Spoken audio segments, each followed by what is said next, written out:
Imagine if I told you that one company became worth more than most countries because of a technology that barely existed a few years ago. That company is NVIDIA. Today, NVIDIA is one of the most valuable companies in the world. But what's fascinating is that it didn't start as an AI company. It started as a gaming company. So how did a company that made graphics cards for gamers become the backbone of the AI revolution? Let's find out. Because the version of this story you've probably heard, the one where a genius at the top saw AI coming, is wrong. And the true one is better. Here's the strangest part. NVIDIA never built a chip for artificial intelligence. Not one. Not in 1993, not in 2006, not in 2012. AI just showed up and used the thing they'd built for gamers. Everything I'm about to tell you is on paper. The research paper, their own filings, I'll show you all of it. Now, before I take this story apart, let me argue for it, properly, because the popular version isn't stupid, it's just incomplete. The story goes, Jensen Huang saw the future, and honestly, he did make a bet that looked insane. In 2006, NVIDIA built a thing called CUDA software that let anyone use a graphics card for ordinary maths. Not graphics, just maths. And then he put it on every single gaming card they shipped. Gave it away to tens of millions of gamers who never asked for it and mostly never used it. It made the chips bigger, harder, more expensive, and it wrecked the margins. Roughly $12 billion of research money went out the door. In 1 year, they spent over 30% of everything they earned on it. Wall Street hated it. Shareholders and analysts scoffed, a lot of them just walked away. And from 2009 to 2015, NVIDIA market value barely moved. 6 years flat. And he didn't stop. So yes, he was early, he was stubborn, and he was right. All of that is true. It's just not why NVIDIA won. Because here's what that story leaves out. CUDA wasn't built for artificial intelligence. Nobody at NVIDIA was thinking about AI. CUDA was built for scientists, weather models, molecule simulations, physics, boring, respectable, small. By the end of this video, I think you'll agree that NVIDIA didn't predict the future. It got caught by it. And then it did the one thing almost no company on Earth does. Now here's the question I want you to hold on to. In 2012, NVIDIA was a mid-sized company that sold toys to gamers. $4 billion of revenue. Intel made $53 billion, 13 times the size, more engineers. And its own factories. NVIDIA has never owned a factory in its life. AI ran on NVIDIA anyway, and 14 years later it still does. So why couldn't Intel just buy its way in? And while you're holding that, do something for me.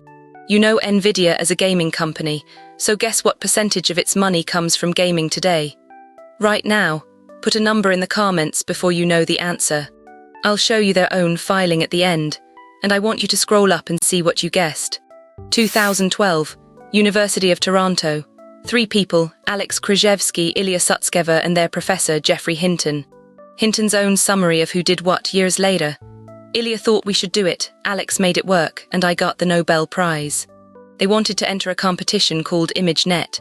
The task was simple, look at a photograph, say what's in it. Computers were bad at this. Embarrassingly bad.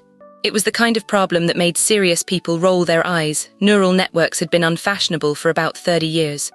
They had no supercomputer, no lab budget for one. So they bought 2 gaming graphics cards, $500 each.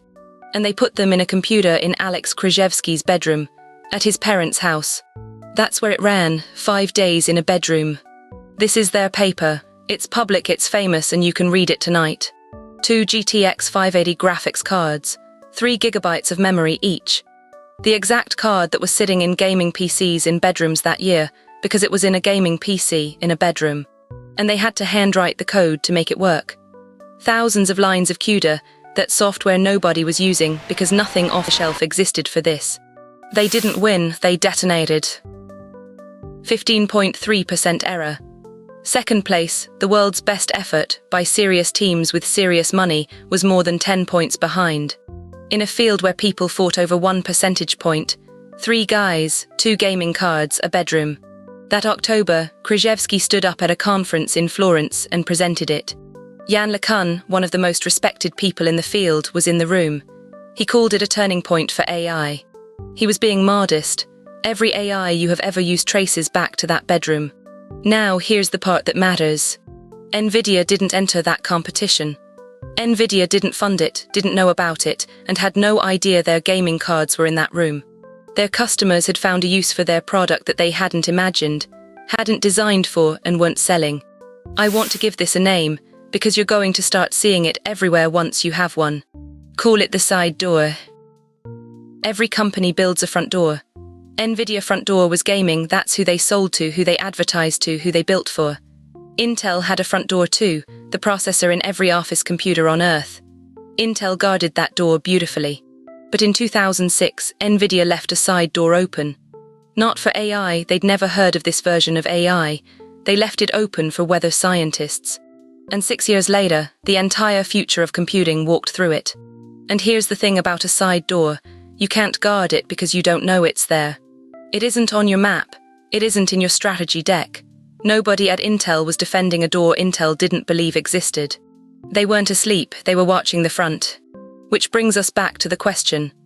Intel had more than 10 times the money. It could see by 2015 exactly what was happening. It had years to react, and it had every reason to.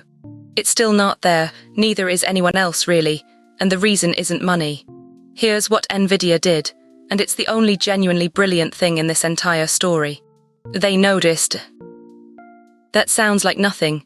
It's almost everything. A company built to sell graphics cards to gamers looked at 3 students in Toronto and did not say interesting and go back to work. They turned the company at it. They gave CUDA away.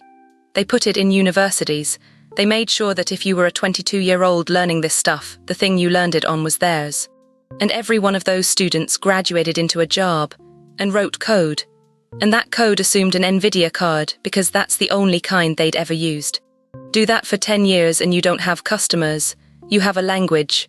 So now imagine you're Intel or AMD or Google. You build a chip that's genuinely better, faster, cheaper, truly. And every customer you pitch says the same thing. That's great, but our code is written for theirs. Our people were trained on theirs. Rewriting all of it will take 2 years and might not work. You didn't lose on silicon. You lost in a lecture hall 8 years ago. So at the start, I asked you why Intel couldn't just buy its way in. Here's the answer. Intel could buy a factory. It could buy engineers. It could buy a better chip. There is no amount of money that buys 10 years of everybody already knowing how to use the other thing. The side door became the building, and you can't outspend a door that's already the way in. Which means the thing NVIDIA sells was never really the chip. It sells the fact that everyone already speaks its language.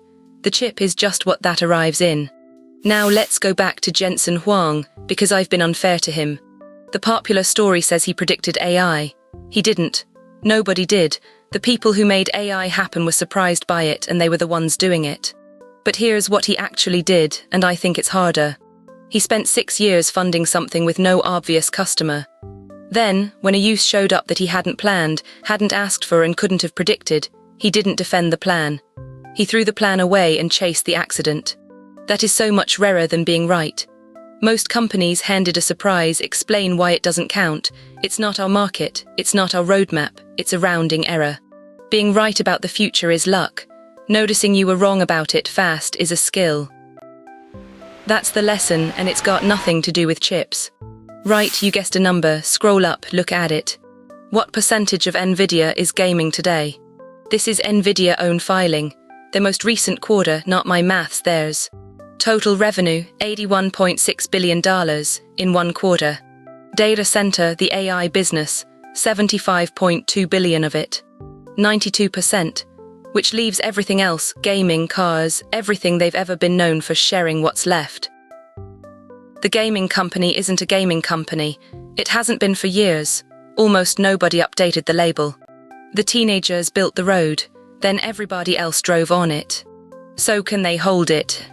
I don't know, and I want to be careful here, because this is the part where a video like this usually tells you to buy something. Everyone is coming. AMD, Google, Amazon, Microsoft, building their own chips, specifically to start paying NVIDIA. Governments are pouring money into their own semiconductor industries. That's real and it's enormous, and some of it will work. But here's what I'd actually watch for. It isn't a better chip. It's a side door, some use for this hardware that nobody at NVIDIA is thinking about right now, being found by someone with no budget, in a room nobody's watching. That's how NVIDIA won. That's the only way anyone takes it from them. And nobody sees those coming. That's the whole point of a side door. Anyone who hands you a date is guessing, and anyone who hands you a date confidently is selling you something. Every AI headline you read this year, every model, every chatbot, every breakthrough traces back through that gaming card. Not because a CEO was a prophet, because 3 people couldn't afford a supercomputer and NVIDIA was paying attention. The biggest thing in technology got built by accident, in a room, on hardware meant for teenagers. Then the only company that noticed got to keep it. That's the reason this channel exists. Not to tell you what the next big thing is, I don't know, and neither does anyone else.